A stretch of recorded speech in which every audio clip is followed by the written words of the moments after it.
Hi neighbors, I'm Jim Clarke. I want to welcome my fellow candidates here to Raintree. It's my neck of the woods. Unbeknownst to most people, it's not Disneyland but Raintree that's the happiest place on earth. We're also one of the highest voting precincts, so that's why we're all here tonight. I became a homeowner at Raintree in 1977. I served on the first homeowner board of the condo association. We fired the management company, sued the developer, replaced the roofs, and had to redo the carpets and wallpaper. There's nothing better that has prepared me to serve on the city council than the time that I spent on the condo board. But I've had some other experiences as well. First, I'm the only candidate running who's working in local government. I understand how government works and at times doesn't work. My job is to pursue new sources of federal, state, and foundation funding. I think this can be very beneficial to Culver City as we face our financial challenges. I've served as Chief of Staff to Congresswoman Diane Watson. I interact with elected officials at the county, state, and federal level. It's nice to have friends in high places.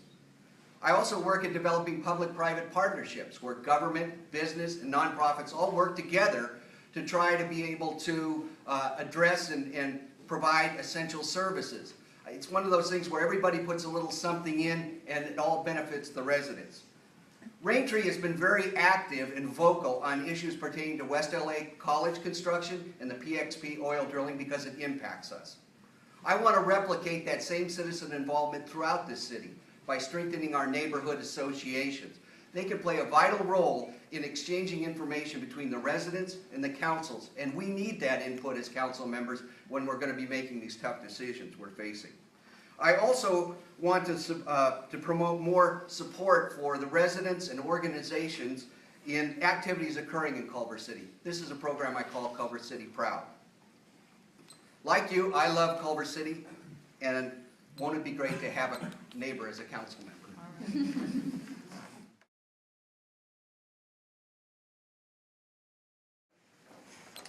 I attended the CAT meeting a couple weeks ago, as well as I think most everyone else did here, and that was a presentation that was being done by an independent consultant that was hired to be able to do a study on the impact of fracking. There were 2 wells that were fracked and that to be tested, but there's no more fracking that's being done until the study is completed to find out whether or not it's safe. So that's the good news. What we also found out, though, was that the Dogger, the state representative, this was really the first meeting in which they had been involved, and they had not been involved before, which is sort of bad news, actually, in a way. We need to have these folks from the state there because they do have some ability to be able to regulate this, and we need to have them actively participate. The other good news we heard, though, that while there's no regulations right now, there is pending legislation, or at least being considered, to be able to define boundaries on fracking. And that's something that we should, as city council members, be in front of Holly Mitchell and Curran Price to make sure that our interests are being represented in that legislation.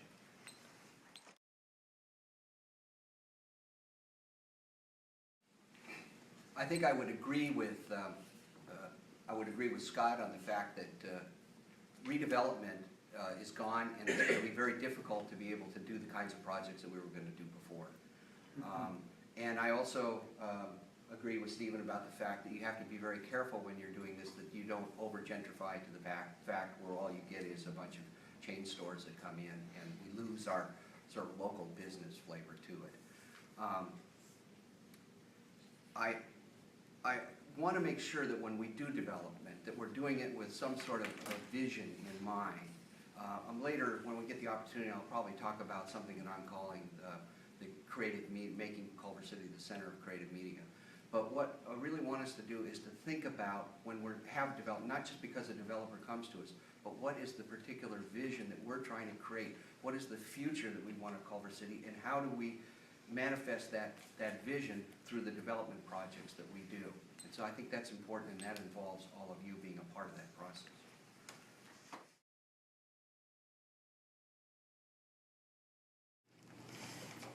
I do support the transit occupancy tax, and as Megan said, it'll bring in about $500,000. And I too would like to see a portion of that set aside for marketing. We need to promote Culver City to people that come here to get some bang for the buck for that. I also want to, your question was about revenues though, so I want to look at the current impediments that we have to our existing businesses that prevent our business from being able to expand. I want to look at the fact that we sort of have this unwritten rules when new businesses come in. There's certain written rules, and then you find out that there are other procedures that make it difficult for new businesses to come in here. I want us to do away with those. I want us to review our contracts. We have a pipeline that runs behind the big lots that we were getting lots of money for, but councils, before any of these folks were on it, actually negotiated downward on that. That contract is coming up for renewal. We need to be make sure we're getting the maximum amount that we should be getting from the contracts we have, which would be a significant amount of money. And grants and public-private partnerships is what I specialize in, is bringing in revenues.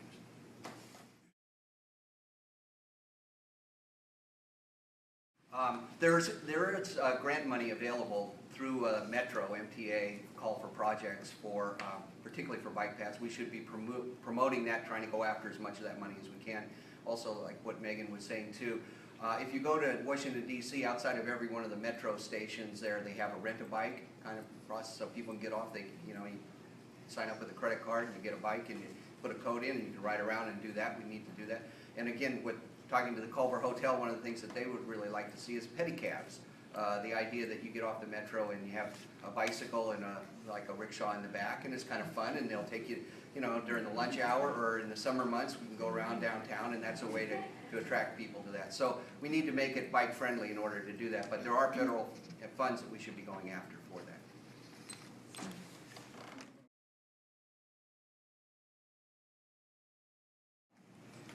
Well, I'll tell you, I'm not wealthy and I'm not retired, but it has been an impediment for me running for city council. I support what Andy's resolution that he did. If it hadn't passed already, I would have been there to support it if I was elected onto the council. I got a great deal for you.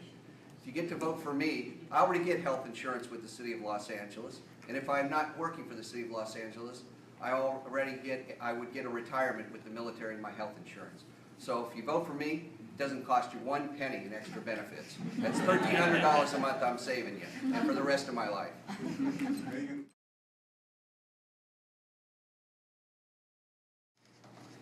So I agree that special purpose districts need to be on the table and something that we discuss. It is incredibly more difficult now to be able to do this because of the passage of laws with any kind of taxes that we raise require a 2/3 vote of folks to do that. In order to get a 2/3 vote, because people are inclined primarily to vote no on things like raising taxes, you have to do a lot of community outreach. Again, the idea why I think we need to strengthen our neighborhood associations so that we can have a best dialogue and get people to be able to support it. I do believe that if you target assessment districts for a specific purpose and that people can see what that purpose is for, they will tend to be supportive of it because it will be in their best interest to do that. But that requires a lot of work on our part, but it is something that we need to discuss.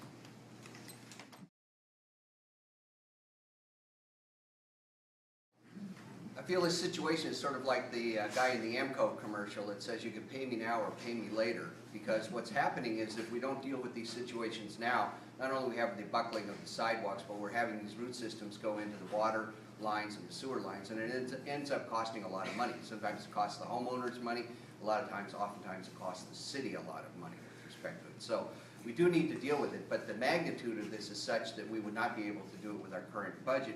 So we need to address ways that we can be able to get, like an assessment district, to be able to get it. In Los Angeles, they've actually made the homeowners pay for that, which has caused a lot of problems in LA with respect to it. One thing, though, that if we can't get an assessment district that we get tied to would be the fact that when there's a transfer of the property or sale of the property, you establish bringing that up to standard as part of the sale price, and it gets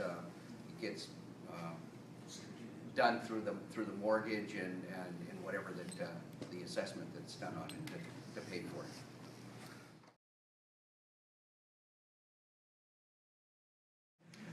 Well, currently I'm the director of the Mayor's Office of Grants for the City of LA. My job is to go out and find new sources of federal, state, and foundation funding, which I believe will be very helpful to the city and beneficial to it. But I have a mixed background too of different. I've been an executive director of 2 nonprofit organizations. I spent 10 years in the private sector with the firm of Korn Ferry International, and I have 23 years of active duty and reserve duty in the U.S. Military and retired as a commander in the Coast Guard. So I bring all of those skills and those contacts that I have to this particular position.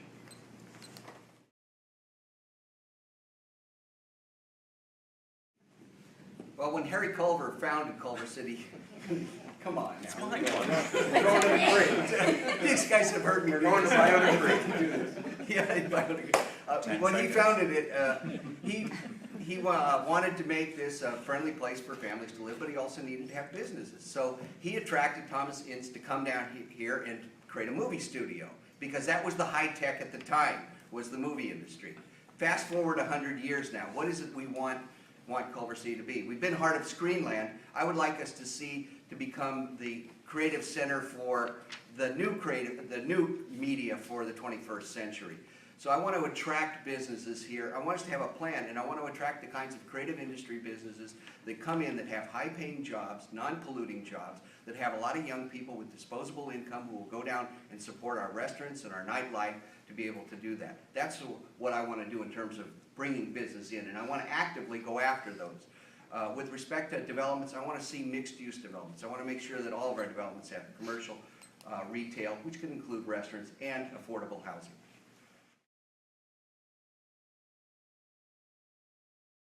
Well, we will have to do belt tightening on the budget, and I want to make sure that when we do that we involve the community. It's important that we come up together as a community with an idea about that. I want to, because of my background, I want us to be more aggressive in going after grants at federal, state, and foundation levels to bring more revenue into the city. Also looking at public-private partnerships as a way to leverage our money to do that. And I want us to be proactive in actually going out and attracting those kinds of businesses to create a critical mass so that we can, in fact, become the center of creative media here and be able to really bring in businesses that will produce lots of revenue for the city.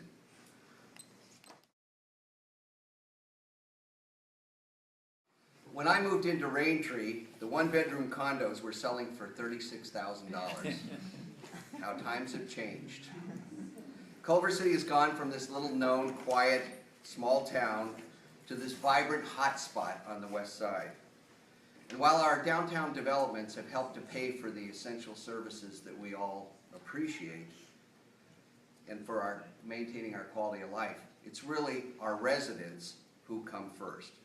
Providing essential public safety services, maintaining our streets, and maintaining the nature of the quality of our neighborhoods is really the most important job that we have as city council members. And it's going to be a very difficult one to do given our financial shortfalls.